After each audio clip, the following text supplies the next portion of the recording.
तो स्वागत है आप सबका द स्पीड के यूट्यूब चैनल पे। उम्मीद करते हैं आप सभी अच्छे होंगे और आप सबकी जो है कि पढ़ाई अच्छी चल रही है। आज जो है हम मेंसुरेशन के चैप्टर को शुरू कर रहे हैं, जिसमें आज जो है कि मेंसुरेशन का बेसिक चीज़ें जो है कि हम क्लियर करेंगे। देखिए, मेंसुरेशन को जो है कि पूरे हम दो पार्ट में बांट देते हैं। मेंसुरेशन जो होगा इसमें हम क्षेत्रमिति और आयतन पढ़ेंगे। हम पूरे मेंसुरेशन को दो पार्ट में बांट देते हैं, एक 2D और दूसरा पार्ट जो हमारा होगा 3D। पूरे मेंसुरेशन को हम दो पार्ट में बांट सकते हैं, 2D और 3D में। 2D और 3D में हम बांट सकते हैं। 2D का मतलब होता है द्विविमीय आकृति और 3D का मतलब हम कह सकते हैं त्रिविमीय आकृति, 2 डायमेंशनल और 3 डायमेंशनल। 2D हम उन आकृतियों को कहेंगे जिसको हम पूरी तरह से हम अपनी नंगी आंखों से नॉर्मली जो है कि हम पूरे उसके हिस्से को देख सकते हैं 2D में, या हम कहें कि 2D आकृतियाँ वे होंगी जिनकी दो बीमाएँ होंगी। द्विविमीय शब्द से ही समझ में आ रहा है, द्विविमीय दो बीमाएँ होंगी, अर्थात लंबाई होगा, चौड़ाई होगा, यह हो सकता है वृत्त तो कोई त्रिज्या होगी। तो द्विविमीय आकृति के अंतर्गत जो है कि हम देखेंगे कि आयत, वर्ग, वृत्त, चतुर्भुज, त्रिभुज और षष्ठभुज जो है कि आएंगे। और इसी प्रकार से 3D आकृति में जो है कि हम इसको भी 3D आकृति को 3 पार्ट में बांट देंगे। 3 पार्ट में बांटने का जो होगा हमारा तरीका, एक होगा प्रिज्म नुमा आकृति, दूसरा जो होगा पिरामिड नुमा आकृति और तीसरी आकृति जो होगी हमारी गोला होगा। ठीक, हम एक एक को लेके जो है कि समझने का प्रयास करते हैं। जैसे हम कह रहे हैं कि 2D आकृति को जो है कि हम इसमें कौन कौन सी आकृति होगी हम समझ लेते हैं। हम कह रहे हैं आयत कुछ इस तरीके की आकृति होगी जिसकी आमने सामने की भुजा क्या होगी, बराबर होगी। यानी ये भुजा जो होगी ये भुजा की बराबर होगी और ये वाली भुजा इसके सामने वाले की भुजा के बराबर होगी। तो क्या हम कह सकते हैं कि आमने सामने की भुजा यदि बराबर है तो वो आयत होगा? नहीं, केवल यहाँ इतने से नहीं मामला बन पाएगा। जैसे मान लीजिए हम ऐसी कोई आकृति ले लेते हैं, देखिए कुछ इस तरीके की आकृति हम ले लेते हैं, ये और इसका भुजा और इसका, ये दोनों जो है कि आमने सामने की भुजाएं बराबर, लेकिन हम फिर भी इसको आयत नहीं बोल सकते। क्यों? क्योंकि आयत की एक कंडीशन ये भी होनी चाहिए कि यहाँ पे 90 डिग्री का कोण बनना चाहिए। यहाँ पे बन रहा है इसका मतलब ये आयत है, यहाँ पे 90 डिग्री का कोण नहीं बन रहा है इसका मतलब हम बोल सकते हैं कि आयत नहीं है। तो आयत में 90 डिग्री का कोण भी बनना चाहिए। केवल हम ये कह लें कि आमने सामने की भुजा बराबर है और वो आयत है तो नहीं। आयत के बाद से जो होगा वर्ग होगा। पहले हम आकृति को समझ देख लेते हैं, उसके बाद से एक एक आकृतियों को जो है कि हम लेके समझने का प्रयास करेंगे और बहुत ही आसान तरीके से आपको 2D को क्लियर कराते हो। जैसे 2D क्लियर होगा 3D ऑटोमेटिक क्लियर हो जाएंगी चीज़ें, क्योंकि बेसिक चीज़ें जो है कि हम लेके चलेंगे कॉन्सेप्ट बेस पे। आप इसमें परेशान रहते हैं सूत्रों को रटने को लेकर के, लेकिन हम प्रयास करेंगे कि आपको ऐसा कॉन्सेप्ट दे ताकि आपको सूत्रों को रटने की जरूरत नहीं पड़े। जैसे हम आयत ले लिए, आयत के बाद से हम लेंगे यहाँ पे वर्ग कुछ इस तरीके की आकृति होगी जिसकी सभी भुजाएं समान होगी। सभी भुजाएं जो हैं कि क्या होंगी, समान होगी। आयत जो होगा वर्ग जो होगा, वर्ग की सभी भुजाएं जो है कि समान होगी। कुछ इस तरीके से आकृति है, वर्ग की जो है कि सभी भुजाएं क्या होंगी, समान होंगी। इसका मतलब यदि ये ए है तो हम कहेंगे ये भी ए होगा, ये भी ए होगा और ये भी ए होगा। इसमें भी हम कह सकते हैं कि अगर इस तरीके से सभी भुजाएं केवल समान हो जाने से वर्ग नहीं हो सकता। इसमें भी कंडीशन, जैसे ये देख लीजिए, ये कुछ समान ही जैसे दिख रही है, तो क्या इसको वर्ग बोल सकते हैं? नहीं बोल सकते। क्यों? क्योंकि वर्ग में एक भी और चीज़ भी होनी चाहिए, क्या यहाँ पे 90 डिग्री का कोण जो है कि बनना चाहिए। ठीक, पहले हम आकृति समझते हैं कि कौन सी आकृति कैसे होती है। वृत्त लेते हैं। वृत्त में क्या होगा, इस तरीके की कुछ आकृति बनेगी। देखिए ये वृत्त होगा हमारा और इसके बीच से जो है कि यहाँ से लेकर के यहाँ पे सेंटर पे जो है कि यहाँ पे जो है कि इसका एक केंद्र होगा और केंद्र से जो होगा ये इसकी दूरी जो होगी यहाँ तक, इसको हम परिधि बोलेंगे। ये जो किनारे किनारे दिख रहा है इसको हम परिधि बोलेंगे। परिधि तक की दूरी को जो है कि हम इसको बोलेंगे आर। आर का मतलब होता है रेडियस, या हम इसको कह लें त्रिज्या होगा। इसका अगर हम दोगुना कर देते हैं तो ये व्यास बन जाता है। वृत्त के बाद जो है कि एक आकृति और हम लेते हैं, त्रिभुज हम ले लेते हैं। वृत्त के बाद जो है कि त्रिभुज होगा। त्रिभुज कुछ इस तरीके की आकृति होगी। जिसमें तीन भुजाएं होंगी, तीन भुजाएं होंगी त्रिभुज में।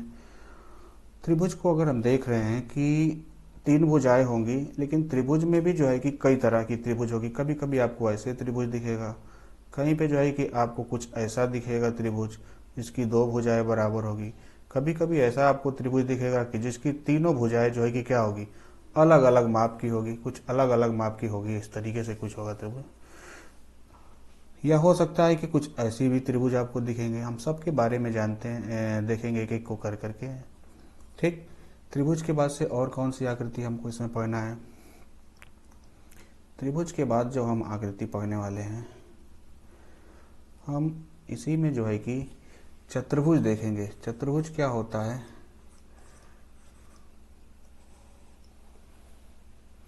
चतुर्भुज में भी देखिए कुछ यही इसी तरह की आकृति होगी, आयत और वर्ग की तरीके से ही आकृति होगी चतुर्भुज में भी।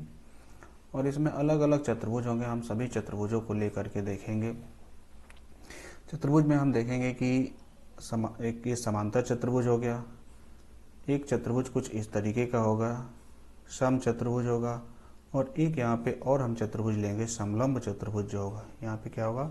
समलंब चतुर्भुज होगा। दरअसल में होता क्या है, ये समांतर चतुर्भुज जो दिख रहा है, ये आयत पे अगर यदि हम प्रेशर दे दें तो जो भी झुकाव आएगा, और झुकाव आने के बाद से जो आकृति बनेगी वो जो होता है समांतर चतुर्भुज होता है। वर्ग पे यदि हम झुकाव देते हैं, दबाव डालें, तो उसमें कुछ झुकाव आएगा। वर्ग पे अगर हम झुकाव करें देते हैं तो कुछ वर्ग पे अगर हम दबाव देते हैं तो कुछ झुकाव आएगा, और झुकाव के बाद से जो आकृति बनेगी उसको हम कह सकते हैं चतुर्भुज जो है कि होगा वो सॉरी सम चतुर्भुज होगा। और इस तरीके से कोई आकृति होगी जिसको हम कह सकते हैं कि समलंब चतुर्भुज। इसके बाद से हमको कौन सी आकृति पढ़नी है 2D में? तो चतुर्भुज के बाद से हम एक आकृति और पढ़ेंगे, षष्ठभुज। 6 भुजाएं जो है कि होगी, इस तरीके से होगी आकृति, इसकी 6 भुजाएं होंगी। ठीक, कोई बीच का केंद्र होगा, और यहाँ से जो है कि इस तरीके की आकृति बनी होगी। इसको हम बोल लेते हैं षष्ठभुज। ठीक, देखिए त्रिभुज, एक त्रिभुज ये है, एक त्रिभुज ये है, एक त्रिभुज ये कितने त्रिभुज हैं? 6 त्रिभुज हैं। और 6 समबाहु त्रिभुज जो है कि मिल करके जो है कि एक षष्ठभुज का निर्माण करते हैं, एक जो है कि षष्ठभुज का निर्माण करते हैं। तो इस तरीके से जो है कि हमको 2D आकृति में जो है कि हमको आयत पढ़ना है, वर्ग पढ़ना है, वृत्त पढ़ना है, चतुर्भुज पढ़ना है, त्रिभुज पढ़ना है, और षष्ठभुज जो है कि पढ़ना है। ये षष्ठभुज है।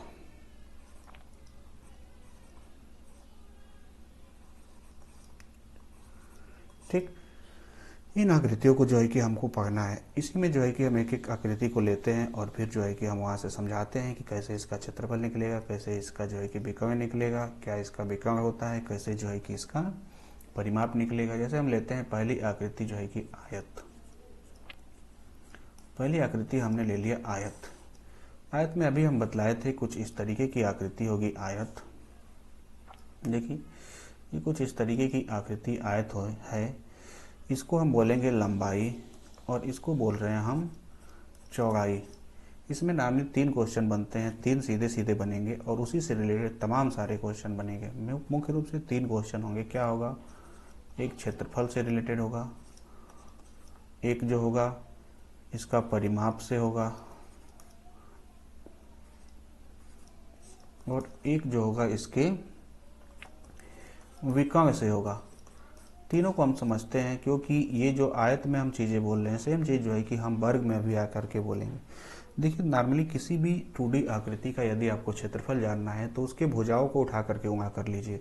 जैसे ये लंबाई है, ये चौड़ाई है, तो हम यहाँ पे क्षेत्रफल बराबर बता सकते हैं कि लंबाई गुणे चौड़ाई होगा। जैसे अगर मान लें कि इसकी अगर भुजा की हम लंबाई मान लेते हैं 5, और ये इसका चौड़ाई जो है कि 2 है, तो इसका मतलब यदि हम आपसे पूछ लेते हैं कि कहीं कि इसका क्षेत्रफल क्या है, तो आप नॉर्मली 2 गुणे 5 यानी आप बता सकते हैं 10। लेकिन 10 क्या होगा?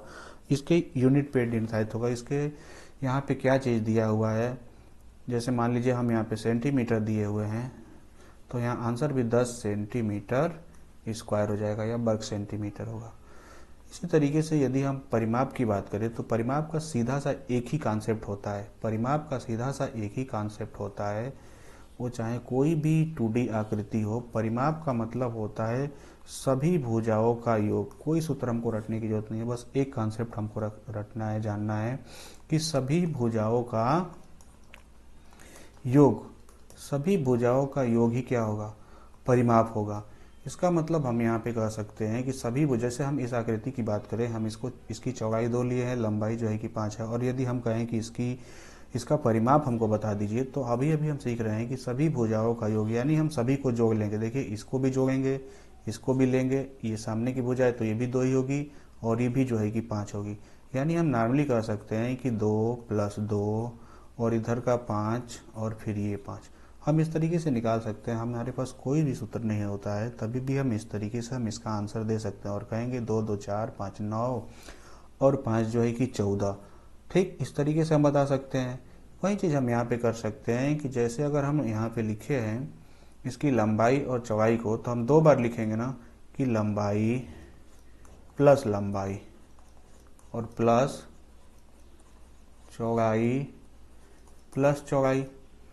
देखिएगा यहाँ पे हो जा रहा है 2 लंबाई और प्लस 2 चौड़ाई, और इसी को जब हम कॉमन लेते हैं 2, तो ये बन जाता है लंबाई 2 लंबाई प्लस चौड़ाई, या इसी को हम यहाँ पे 2l + b कर सकते हैं। यदि हम इसको l ले लेते हैं और ये इसको हम b ले लेते हैं, तो हम कह सकते हैं, हम यहाँ पे बोल सकते हैं कि परिमाप बराबर हम कह सकते हैं कि 2l + b।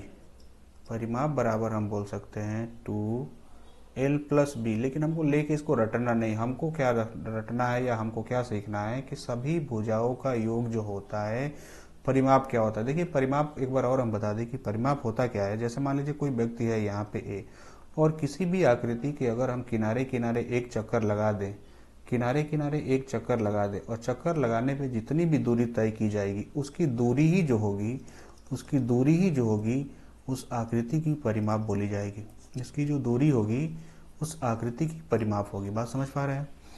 तो इस तरीके से परिमाप निकाल सकते हैं आप। कहीं भी किसी भी आकृति की अगर हम परिमाप की बात करते हैं, तो आप नॉर्मली जो है कि परिमाप बता सकते हैं। ठीक, इसी तरीके से आगे बढ़ते हैं हम। परिमाप के बाद से हम आगे बढ़े, तो एक चीज़ हम और बता रहे हैं कि परिमाप के साथ साथ यहाँ पे एक विकर्ण भी पूछा जाता है। विकर्ण होता क्या है जरा हम समझते हैं। जैसे हमने आकृति यहाँ पे लिया था, आयत था, तो इस कोने से लेकर के इस कोने तक की जो लंबाई होगी, इसी को हम बोलते हैं विकर्ण, इसी को हम बोलते हैं तिर्यक लंबाई। विकर्ण होगा। विकर्ण के लिए हम क्या करेंगे, देखिए एक पाइथागोरस यहाँ पे प्रमेय लागू होता है। जैसे यहाँ 90 डिग्री है, तो यहाँ पे ये इसका लंब का कार्य करेगा और ये इसके आधार का कार्य करेगा। हम इसको लंबाई बोल रहे थे और हम इसको चौड़ाई बोल रहे हैं।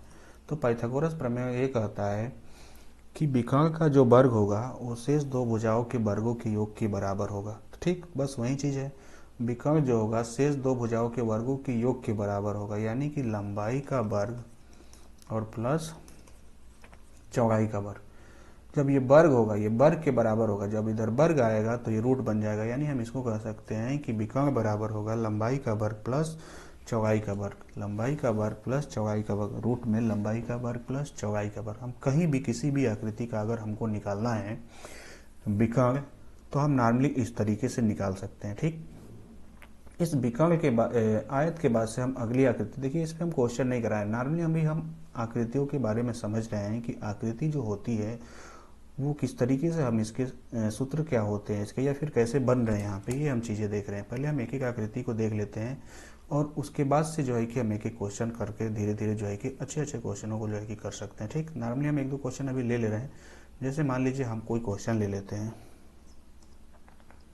देखिए हम क्वेश्चन ले रहे हैं, हम कोई आकृति ले लेते हैं आयत, और हम बोल देते हैं कि यदि आयत की लंबाई जो है कि 15 सेंटीमीटर है और चौड़ाई जो है कि 3 सेंटीमीटर है, तो हमको बताइए कि इसका क्षेत्रफल कितना होगा। तो क्षेत्रफल के लिए अभी भी सीखे हैं कि दोनों भुजाओं का गुणनफल होता है, यानी 15 × 3 कर देंगे और बता सकते हैं कि 15 या 45 सेंटीमीटर में है, तो आंसर भी दे सकते हैं कि 15 सेंटीमीटर स्क्वायर।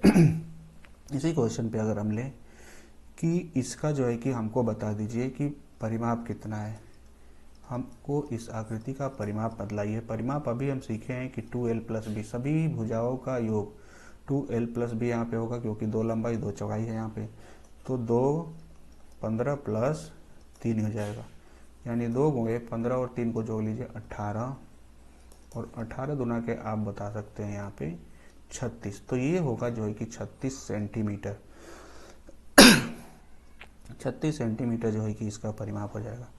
इसी पे हम अगर आपसे पूछ लेते कि इस आकृति का हमको विकर्ण बतलाइए, इस आकृति का हमको विकर्ण बतलाइए, तो विकर्ण के लिए भी नॉर्मली आप वही तरीका अपनाएंगे जो अभी अभी बतलाए हैं कि लंबाई का वर्ग प्लस चौड़ाई का वर्ग, लंबाई का वर्ग प्लस चौड़ाई का वर्ग। इसका मतलब हम ये कह सकते हैं कि लंबाई का वर्ग प्लस चौड़ाई का वर्ग।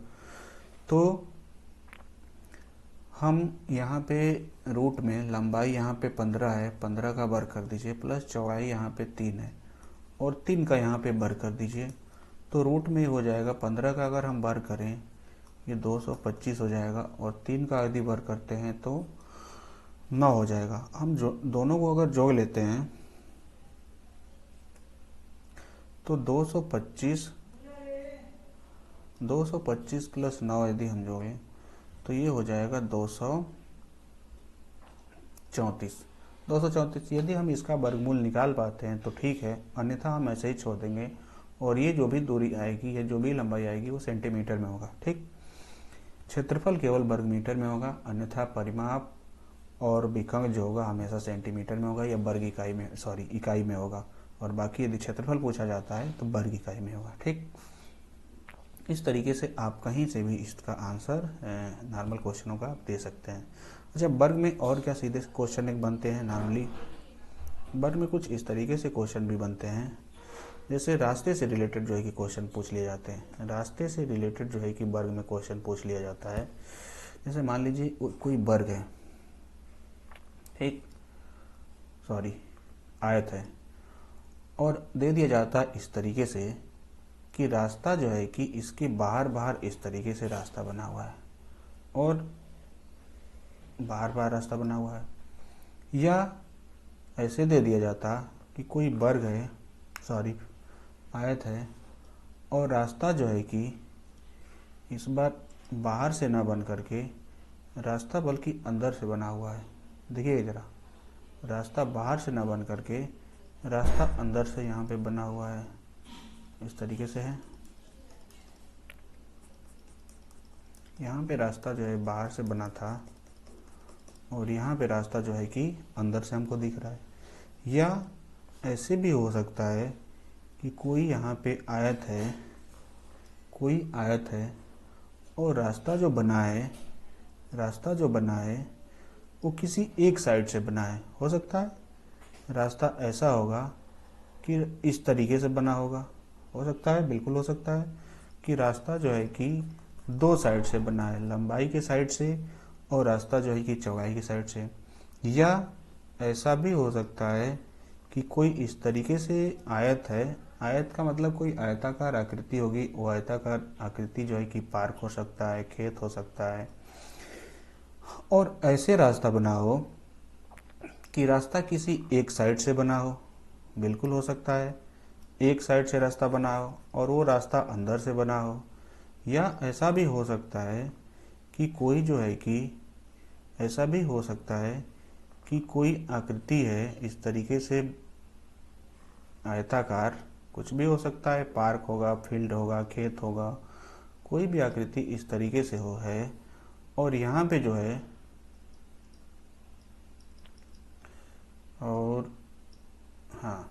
और यहाँ पे जो है कि रास्ता इधर केवल एक साइड से रास्ता बना हो। अभी यहाँ पे हम चौड़ाई के साइड से रास्ता बनाए हैं, हो सकता है कि केवल रास्ता जो है कि लंबाई के साइड से बना हो। या ऐसा भी हो सकता है कि कोई वर्गाकार आपके पास पार्क है, कोई वर्गाकार फिर हम वर्ग बार बार हमारे मुंह से आ रहा है, कोई आयताकार इस तरीके से पार्क हो, और ऐसा हो सकता है कि रास्ता जो है कि बीचों बीच से गुजरा हो सकता है कि रास्ता इस तरीके से बना है बीचों बीच से रास्ता जो है कि क्रॉस किया है। बीचों बीच रास्ता मतलब इस तरीके से रास्ता गया है और दोनों रास्ता जो है कि एक दूसरे को समकोण पे इस तरीके से काट रहे हैं। और तब पूछ दिया जाता है कि बताइए जो रास्ता जो बना है उस रास्ते का क्षेत्रफल क्या होगा। क्या पूछा जा सकता है हमसे, ये दे करके पूछा जा सकता है कि हमको जो है रास्ते का क्षेत्रफल बताइए। क्या बोल रहे हैं, रास्ते का क्षेत्रफल बताइए। या एक क्वेश्चन ये भी बन जाएगा, रास्ते को छोड़कर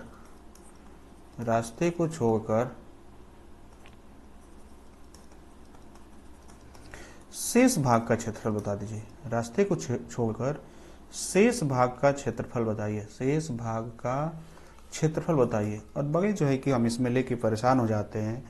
अब इसको लेके सूत्रों से हम लेके रटना शुरू कर देंगे। और सूत्रों से हम क्या करते हैं कि इसके लिए एक अलग सूत्र लगाएंगे, इसके लिए फिर एक अलग सूत्र लगाएंगे, इसके लिए फिर कोई अलग सूत्र लगाएंगे, यहाँ पे कोई अलग सूत्र लागू होगा, यहाँ पे कोई अलग सूत्र लागू होगा और फिर यहाँ पे कोई अलग सूत्र लागू होगा। देखिए 6 तरीके से हम इस तरीके से बना लिए हैं और भी बनाए जा सकते हैं। अलग अलग जो है कि तरीके से क्वेश्चन में यहाँ पे घुमा घुमा के पूछ लिए जाते हैं और लेके हम परेशान हो जाते हैं क्योंकि हम सूत्रों के पीछे भागते हैं। यदि हमारे पास कॉन्सेप्ट होता, हमारे पास यदि कॉन्सेप्ट रहे तो हम बिल्कुल परेशान नहीं होंगे। रास्ता चाहे जैसे भी बना ले भाई, हम आंसर तो दे ही सकते हैं। बड़े ही आसान तरीके से हम रास्ता बना सकते हैं और रास्ते का जो है कि क्षेत्रफल निकाल सकते हैं। कोई दिक्कत नहीं होगी। कैसे नहीं दिक्कत होगी, जरा हमको समझना है। कहीं पे भी एक चीज ध्यान दीजिएगा, हम क्या कर रहे हैं, हम कोई यहाँ पे सूत्र नहीं बताने का प्रयास करेंगे बल्कि आपको कॉन्सेप्ट देने का प्रयास करेंगे।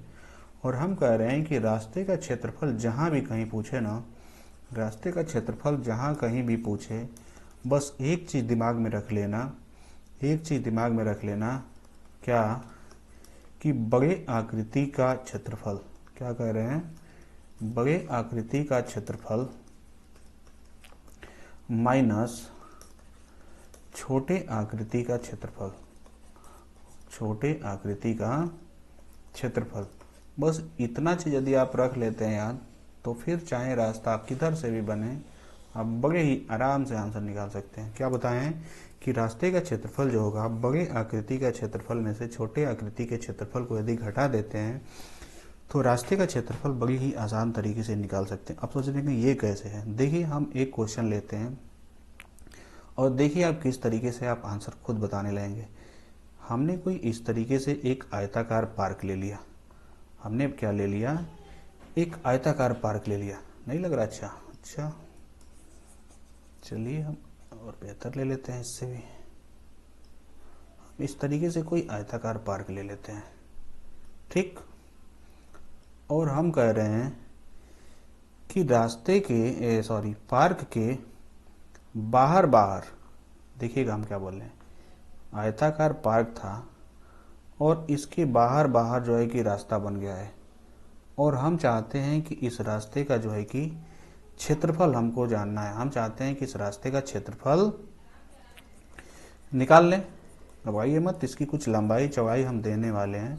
बस अभी समझिए कि हम इस तरीके से दिए हुए हैं कि कोई पार्क था और इसके बाहर से रास्ता बन गया और हम कह रहे हैं रास्ते का क्षेत्रफल बताइए। कुछ पार्क की लंबाई चौड़ाई होगी, कुछ पार्क की लंबाई और चौड़ाई होगी, ठीक। जैसे मान लीजिए हमने यहाँ पे ले लिया कि पार्क की लंबाई 20 मीटर और चौड़ाई जो है कि 10 मीटर है। समझिएगा, हमने बोल दिया पार्क की लंबाई 20 मीटर और चौड़ाई जो है कि 10 मीटर है। और जबकि जो रास्ता बना हुआ है, ये जो रास्ता जो दिख रहा है, चौड़ाई चारों तरफ एक समान है और रास्ते की चौड़ाई जो है कि 1 मीटर है। क्या बताएं, रास्ते की चौड़ाई जो है कि 1 मीटर है और हम चाह रहे हैं कि रास्ते का क्षेत्रफल निकाल लें। और हमको कोई सूत्र की जरूरत नहीं है, हम बस बेसिक कॉन्सेप्ट पे कि बड़े आकृति में से छोटे आकृति के क्षेत्रफल को घटा लेना है हमको। बस इतना हम यही चीज़ सीखे हैं अभी।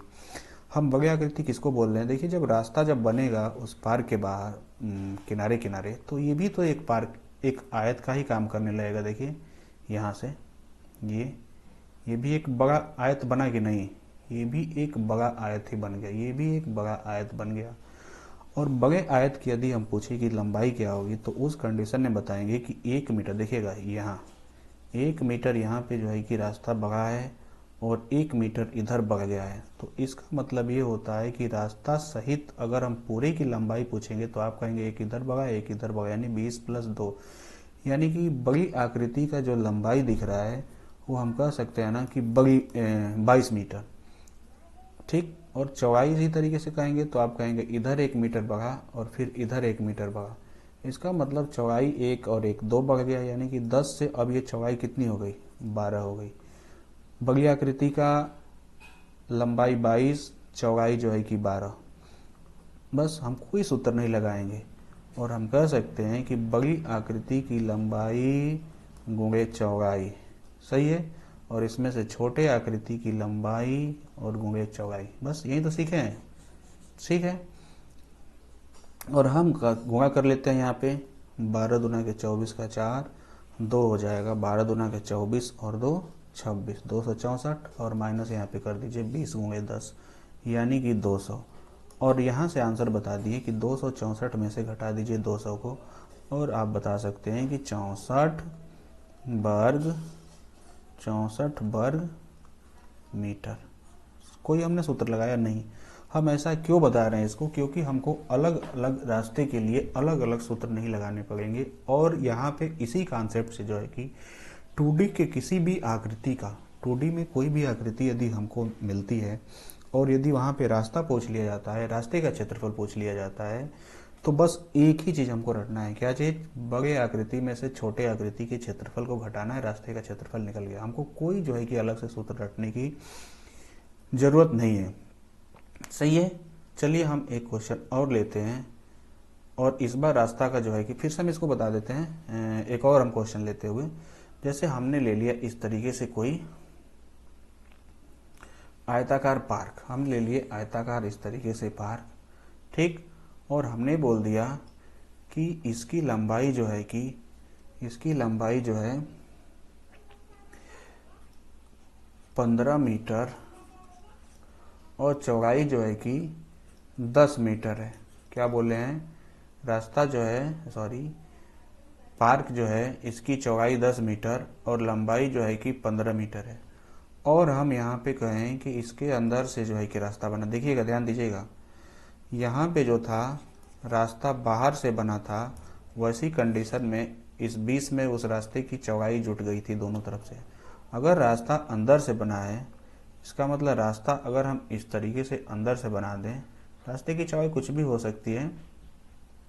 यदि हम इस तरीके से बना देते हैं अंदर से, और फिर हम कहेंगे कि बड़े आकृति के क्षेत्रफल में से छोटे आकृति के क्षेत्रफल को घटा लीजिए, रास्ते का क्षेत्रफल पता चल जाएगा। तो इसका मतलब ये हुआ कि यहाँ पे बड़ा आकृति जो था वो तो पार्क ही था, ठीक। और यहाँ पे क्या था कि पार्क प्लस रास्ता था, और यहाँ पे केवल पार्क है। और पार्क यहाँ पे देखिएगा क्या हुआ है कि छोटी आकृति या छोटा आयत जो है ये दिख रहा है, ठीक। और बड़ा आयत जो है ये वाला था, ये वाला था, सही था। तो हम यहाँ पे बड़ी आकृति अगर पूछेंगे तो आप कहेंगे बड़ी आकृति का लंबाई 15 और चौड़ाई जो है कि 10 है, 15 गुणे 10। और छोटी आकृति का यदि हम लंबाई पूछ लें तो आप कहेंगे 15 तो टोटल लंबाई था, हमने रास्ते का एक चौड़ाई भी दे दी पहले, तभी तो आप निकाल पाएंगे, 1 मीटर दे दिया।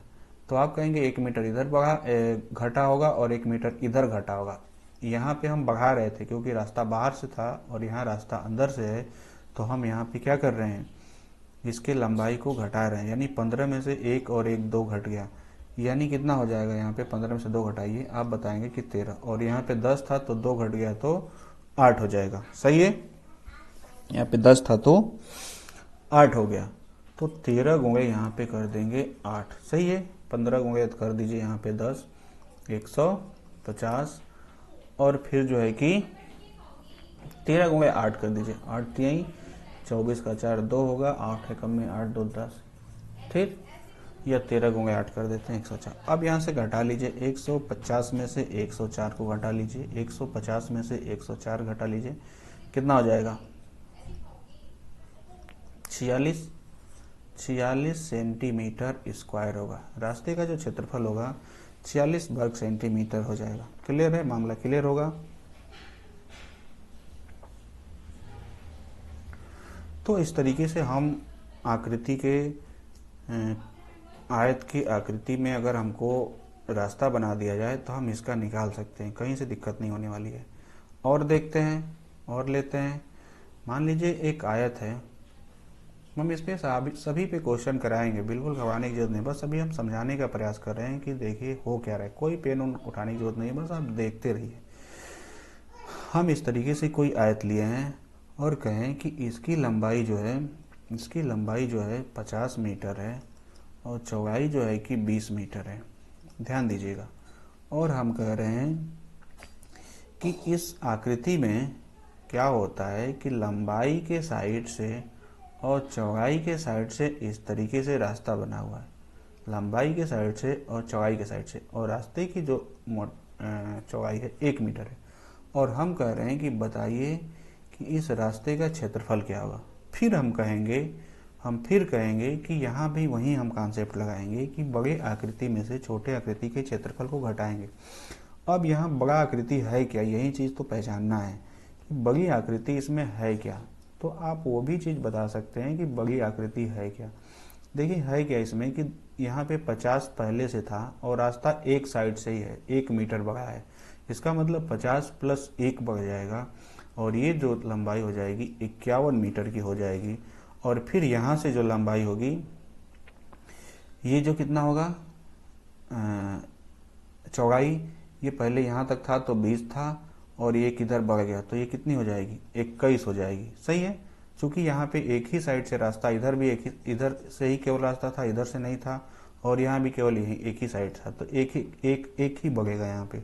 तो यहाँ पे फिर कह सकते हैं कि बड़े आकृति का क्षेत्रफल, बड़े आकृति एक बड़ा आयत ये दिख रहा है। ये चीज़ ध्यान दीजिएगा, रास्ता जब भी बनेगा तो ऐसा नहीं कि वो आकृति ही परिवर्तित हो जाएगी। आकृति परिवर्तन का मतलब ऐसा नहीं होगा कि वो आयत है तो वर्ग बन जाए, वर्ग है तो वृत्त बन जाए, वृत्त है तो चतुर्भुज बन जाए, त्रिभुज नहीं। वो आयत है तो वो बनने के बाद से रास्ता भी वो आयत ही रहेगा, और यदि वो वर्ग है तो वो वर्ग ही रहेगा। ठीक, तो यहाँ पे हम कहेंगे बड़े आकृति यानी 51 × 21 में से हम छोटे आकृति ये वाला है जो अंदर अंदर बन रहा था 50 और 20 वाला, तो 50 × 20 यहाँ पे हम यहाँ से भी हल करके जो है कि हम रास्ते का क्षेत्रफल निकाल सकते हैं, कोई दिक्कत नहीं है। हम कॉन्सेप्ट यहाँ पे बस समझ रहे हैं कैसे हो रहा है यहाँ पे।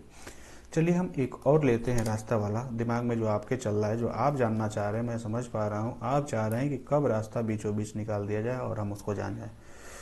देखिए इस तरीके से कोई आकृति है,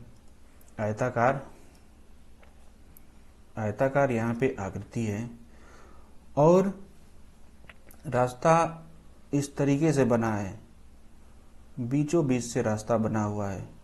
एक शब्द दे दिया जाता है कि रास्ता जो है कि एक दूसरे को समकोण पर काटते हैं। रास्ता जो है एक दूसरे को समकोण पे काट रहे हैं, तो बताइए कि रास्ते का क्षेत्रफल क्या होगा। कुछ हम लंबाई ले लेते हैं। मान लीजिए कि हमने ले लिया कि इस पार की लंबाई 20 मीटर थी और चौड़ाई जो है कि 10 मीटर थी, और हम कह रहे हैं कि रास्ते का जो चौड़ाई है, रास्ते की जो चौड़ाई हम लिख दें यहाँ पे, रास्ते की चौड़ाई 1 मीटर है। रास्ते की चौड़ाई कितनी है 1 मीटर है। और हम कह रहे हैं कि रास्ते का क्षेत्रफल बताइए। देखिए रास्ते का क्षेत्रफल, और हम कहे हैं तरीका क्या है कि बड़े आकृति में से छोटे आकृति के क्षेत्रफल को घटाना है। अब सोच रहे होंगे कि यहाँ तो आकृति एक ये दिखने लगी आयत, एक ये दिखने लगा है, एक आयत यहाँ दिख रहा है, एक आयत यहाँ दिख रहा है, और एक जो है कि बड़ा आयत दिख रहा है। बहुत और भी आयत दिखाए जा सकते हैं यहाँ पे इन दोनों को एक साथ, लेकिन हमको उससे बहुत मतलब नहीं है। हमको यहाँ पे ऐसा कुछ दिमाग लगाना है कि आकृति जो है कि हमको केवल 2 ही दिखे यहाँ पे, एक छोटी आकृति एक बड़ी आकृति। कैसे दिखाएंगे हम, कैसे रास्ते को बनाएंगे। व्यवहारिक लीजिए, मान लीजिए आपका खेत है और संजोग से ऐसा रास्ता आए लेखपाल साहब और नापी किए और बना दिए रास्ता बीचों बीच से, तो कहीं ना कहीं आपका खेत पूरा जो है कि नाश हो जाएगा, बेकार हो जाएगा। तो आप कहें कि चलिए कुछ हम दिमाग लगाते हैं, आप हमारे खेत से रास्ता ले लीजिए, कोई दिक्कत नहीं, आपको उतने रास्ते से मतलब है, लेकिन आप भाई बीचों बीच क्यों रास्ता हमारा लेकर के खेत खराब कर रहे हैं। थोड़ा सा आप हमको सहूलियत दें और रास्ते को क्या कर लें, किनारे से ले लीजिए। दोनों तरफ से रास्ता ही तो चाहिए ना आपको, हमको लंबाई की तरफ से भी देना है, चौड़ाई की तरफ। तो आपने किया कि इस रास्ते को इस किनारे पे लाके लगा दिया। इस साइड भी लगा सकते हैं, उस साइड भी लगा सकते हैं, कोई दिक्कत नहीं है। चलिए हम मान लीजिए किसी एक साइड कर लेते हैं। हम ऊपर वाले रास्ते को क्या कर दिए, खसका करके ला दिए एक किनारे, क्योंकि हमारा इधर वाला खेत फ्रेश हो जाए। अच्छा, इसको भी तो हम किसी एक साइड लेके जा सकते हैं, चाहे इधर लेके चले जाएं चाहे इधर, किसी एक साइड लेके जाएंगे। तो हम यहाँ से रास्ता जो है इधर लेके चले आए। देखिए अभी भी रास्ता को केवल उठा करके आपने खसका दिया है, ऐसा नहीं कि आपके खेत के क्षेत्रफल में कोई परिवर्तन हुआ। बस हाँ, एक चीज हुआ कि आपका जो ये खेत है ये सहूलियत हो गया, आप इसमें फसल को आराम से उगा लेंगे, और फिर यहाँ पे रास्ता भी बन गया। अब इस रास्ते को जैसे ही हम इस रूप, ये वाला रूप दिए हैं, तुरंत जो है कि अब आपका खेत भी सही हो गया, रास्ता भी सही हो गया, और क्वेश्चन हल करने में भी आसानी हो गई। कैसे? ये पूरी लंबाई जो थी 20 मीटर की थी, और यदि 1 मीटर रास्ता निकल जाएगा तो वैसे ही कंडीशन में यहाँ पे इसकी लंबाई कितनी रह जाएगी, 19। क्यों भाई? क्योंकि 1 मीटर जो रास्ता बीच से हमको देना था, इसी को उठा करके हमने इस किनारे ला के रख दिया, तो ये माइनस होगा कि नहीं, तो ये 19 हो गया। यहाँ पे समझ पा रहे होंगे, इधर से इसको खसका के हम लेते आते हैं, और ये पहले 20 था पूरा, यहाँ से लेकर के यहाँ तक, यहाँ से लेकर के यहाँ तक पूरा 20 था, और ये इधर आएगा 1 मीटर रास्ता को छोड़ दिया जाए तो 19 बचेगा। इसी तरीके से चौड़ाई ये 10 था, और 1 मीटर इधर जो है कि रास्ता छोड़ दिए, तो आपका चौड़ाई जो बचा कितना बना, 19 ही बचा। फिर 2 आयत दिखने लगे, एक आयत इस तरीके ये वाला दिख रहा है, और एक आयत जो है कि ये बड़ा वाला दिख रहा है। फिर कहेंगे ना कि बड़ी आकृति में से छोटे आकृति के क्षेत्रफल को घटाना है। बड़ी आकृति हमारी थी 20 गुणे 10 की, बड़ी आकृति 20 गुणे 10 था, और छोटी आकृति 19 गुणे 9 था। सही है? बड़ी आकृति जो है कि 20 गुणे 10 और छोटी आकृति 19 गुणे जो है कि 9 था। बड़ी आकृति 20 गुणे 10 कर दीजिए, यहाँ पे हो जाएगा 200, और इसको भी कर दीजिए, 9 9 81 का 1 हो जाएगा, और हो जाएगा 8, 9 एकम में 9 और 8 हो जाएगा 17, या हम कहें कि 19 9 171, और 200 में से 171 को घटा लीजिए, 200 में से 171 को घटा लीजिए, आ रहा होगा कितना, 29। सही है? तो आप बता सकते हैं कि 29 वर्ग सेंटीमीटर। देखिए हमने कोई अलग अभी सूत्र नहीं लगाया, हम एक कॉन्सेप्ट बस सीखे हैं कि बड़े आकृति में से हम क्या किए हैं, हम बड़े आकृति में से छोटे आकृति के क्षेत्रफल को बस घटा रहे हैं, और हमारा आंसर जो है किया जा रहा है। अच्छा, इस क्वेश्चन को एक तरीका और है जो हम हल कर सकते थे। क्या तरीका था कि हम रास्ते को ही उठा ले, एक रास्ता ऐसा बना होगा जिसकी लंबाई 1 होगी, चौड़ाई जो होगी, लंबाई 50 होगी, चौड़ाई जो है कि 1 होगी, तो हम कहेंगे कि 50 गुणे 1 हो जाएगा। सही है? 50 नहीं, 20 था ना हमारा, यहाँ पे 20 था, 20 था तो 20 ही लेते हैं। 20 गुणे 1, और प्लस हम करेंगे क्या, एक रास्ता इस साइड से भी तो गया था, जो यहाँ वाला था रास्ता, तो इसकी लंबाई यहाँ पे रास्ते की जो इसका प्लाट का जो पार्क का जो ये चौड़ाई था, यहाँ पे लंबाई का काम करेगा इस रास्ते के, अगर इतने केवल पार्ट को देखें तो, और गुणे 1 था, तो हम कह सकते हैं कि 10 गुणे 1। अब इसको जोड़ लीजिए, 20 प्लस 10 गुणे 1 करेंगे तो 10, ये हो गया 30। लेकिन एक चीज़ आप यहाँ पे मिस्टेक हम कर रहे हैं, क्या कर रहे हैं, तो मिस्टेक हम ये कर रहे हैं कि जो हम इस वाले पार्ट को ले रहे हैं, यहाँ देखिएगा जरा, हम दोनों साइड से काउंट कर लिए, इधर से भी और इधर से भी, और यहाँ पे जो बन रहा था बीच में, ये 1 सेंटीमीटर का 1 मीटर वाला जो है कि एक वर्ग बन गया, 1 मीटर वाला जो है कि एक क्या बन गया, यहाँ पे वर्ग बन गया। तो हम इसको माइनस कर लेंगे, यानी 30 में से जो है कि 1 गुणे 1 माइनस करेंगे, यानी 30 में से 1 जाएगा, क्या बन जाएगा, 29। समझ चुके होंगे कि किसी भी तरीके से जो है कि हम रास्ते का क्षेत्रफल, रास्ता अगर हम दे देते हैं तो आप उसके आंसर जो है कि बड़े आसान तरीकों से निकाल लेंगे, कोई दिक्कत नहीं होनी चाहिए।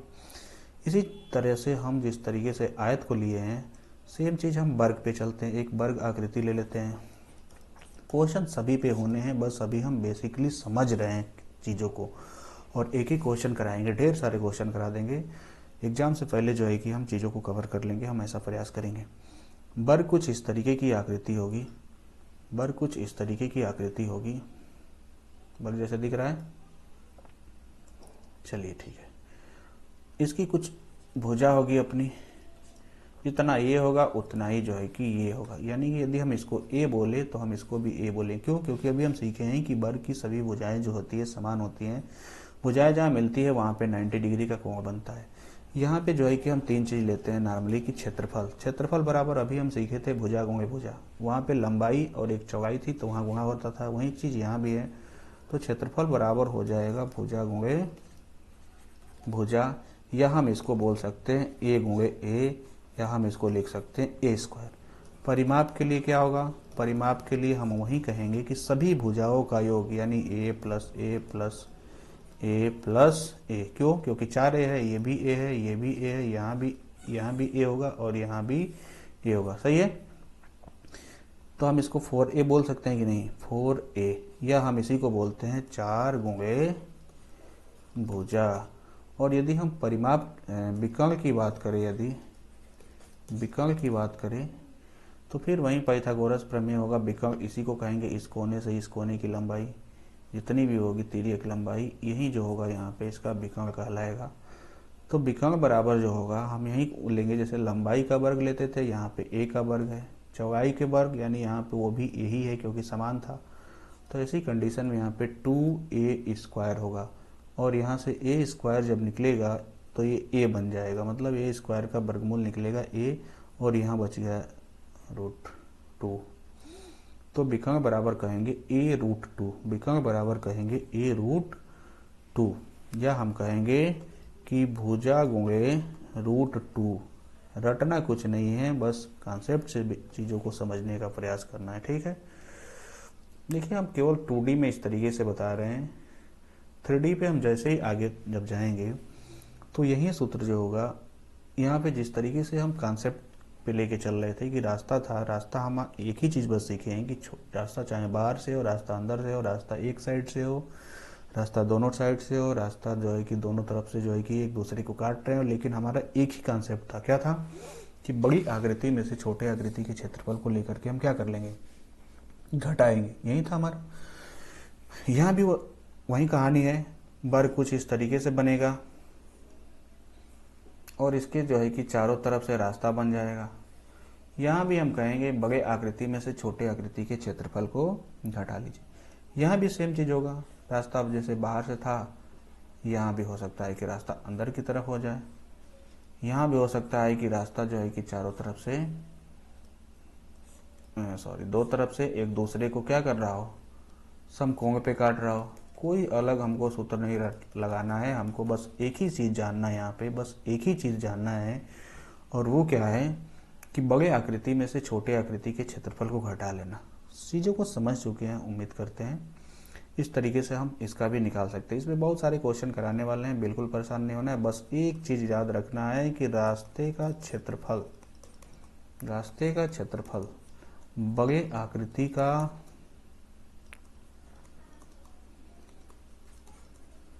क्षेत्रफल माइनस छोटे का क्षेत्रफल। क्यों? समझ पा रहे हैं? ठीक ठाक लग रहा है तो आप लाइक भी कर सकते हैं, कमेंट भी कर सकते हैं, जो भी चीज़ें आप समझ पा रहे हैं। एक आकृति हम और ले लेते हैं, वृत्त को। ठीक, देखिए वृत्त कुछ इस तरीके की आकृति है, दिख रहा है वृत्त। इसके सेंटर से जो है कि अगर हम इसके परिधि तक मिला दें, इसका कोई केंद्र होगा, बीच का जो होगा उसको हम केंद्र बोलेंगे। केंद्र से इस परिधि की दूरी होगी जिसको हम बोलते हैं त्रिज्या, रेडियस r। ठीक, त्रिज्या जो है कि हम बोलेंगे, और जिसको हम शो कर रहे हैं r से, रेडियस। इसमें भी हम देखेंगे क्या क्या चीज़ें पूछा जाता है। सीधे सीधे अगर देखा जाए तो क्षेत्रफल होगा और यहाँ पे परिधि होगी, दो चीज़ होगा। और इसी से रिलेटेड जो है कि घुमा घुमा के तमाम सारे क्वेश्चन पूछ लिए जाते हैं। क्षेत्रफल होगा और जो है कि परिधि होगी। क्षेत्रफल बराबर यहाँ पे होगा पाई आर स्क्वायर और परिधि बराबर होगा 2 पाई आर। बस नॉर्मल सा है, यहाँ पे पाई आर स्क्वायर और 2 पाई आर यहाँ पे होगा। यहाँ पे भी हमको देखने को मिलेगा, अच्छा रास्ता यहाँ भी हो सकता है, बिल्कुल हो सकता है। यहाँ पे यदि रास्ते की बात करें तो ऐसा हो सकता है कि इसके बाहर बाहर रास्ता बना हो सकता है। देखिए सही नहीं बन पाया, कोई इस तरीके से वृत्त था और रास्ता जो होगा बाहर बाहर से बन गया, बन सकता है, होगा ना। या ऐसा हो सकता है कि वृत्त था और रास्ता को जो है कि अंदर से बना लिया गया और फिर पूछा गया कि रास्ते का क्षेत्रफल बतलाइए।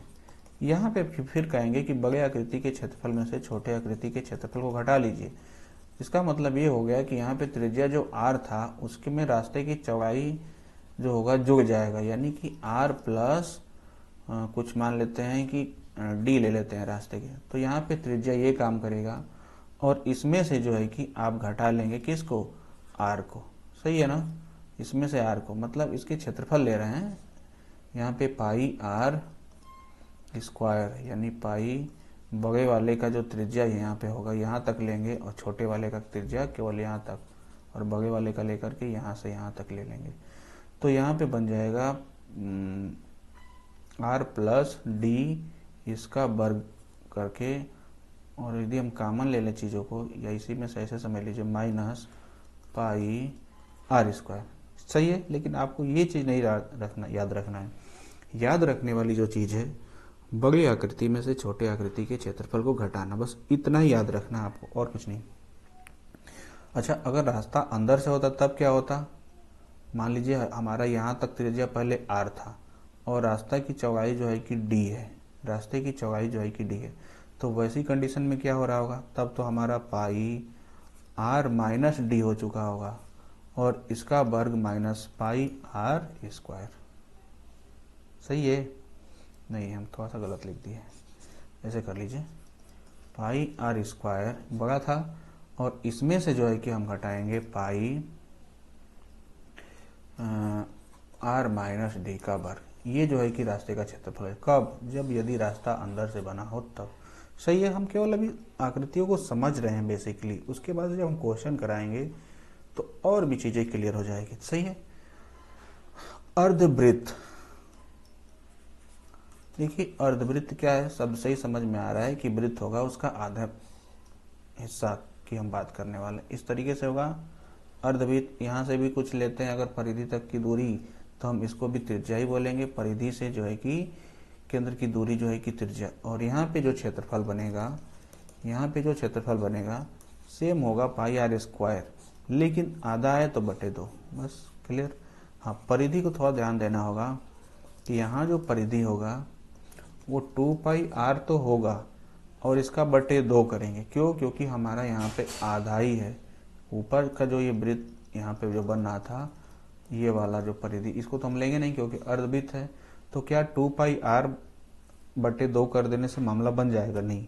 क्यों, क्योंकि यहाँ से लेकर के यहाँ तक की भी तो दूरी को लेना है, यहाँ तक की भी दूरी को तो लेना है, यानी आर ये है और एक आर ये है, यानी हम इसको कह सकते हैं 2r, ठीक। या हम इसको कटा ले अगर तो हम कह सकते हैं, कॉमन भी ले सकते हैं, हम यहाँ पे कॉमन ले लेंगे और कह सकते हैं कि कॉमन क्या है, r है और बचा क्या है, तो पाई प्लस 2 है। लेकिन आप रटने के लिए मत प्रयास करिएगा, लेके रटिए मत कि r ब्रैकेट में 5 प्लस 2, नहीं।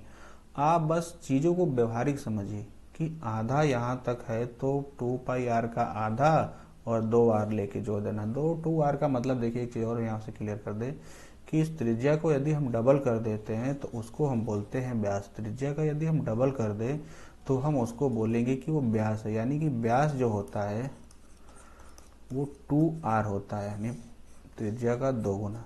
सही है, उम्मीद करते हैं आप चीज़ों को अच्छे से समझे होंगे और हम इसके आगे की चीज़ें जो है कि नेक्स्ट वीडियो में लेके आ रहे हैं। ठीक, तब तक के लिए धन्यवाद।